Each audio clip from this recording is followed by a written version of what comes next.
அதுக்கு எதிர்மறையா இருக்குது. எந்த பகுதிக்கு போய் நீங்கள் தொட்டு பார்த்தாலும் அந்த இடத்துல இருக்கக்கூடிய மாதிரி இருக்குது.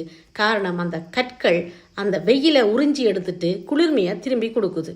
அது இங்கே இன்னொரு அபூர்வமான விடயமா பார்க்கக்கூடியதா இருக்குது. இந்த மலை குன்று 156 மீட்டர் உயரத்தையும் 300 மீட்டர் நிலப்பகுதி, அதாவது மேலே சென்றவுடன் 300 மீட்டர் நிலப்பகுதியையும் கொண்டிருக்குது. இந்த அத்தனா தெய்வம் ஜேர்ஸ் என்பவருடையதும் மெட்டிஸ் என்பவருடைய மகளாகவும், போருக்கான தெய்வமாகவும், அமைதிக்கான தெய்வமாகவும், சிந்தனைக்கான தெய்வமாகவும், ஆயுதங்களுக்கான தெய்வமாகவும் பார்க்கப்படுகிறது. அது மட்டுமல்லாது கலைஞர்களுக்கு முக்கிய தெய்வமாக இந்த அத்தனாவை பார்க்கப்படுது.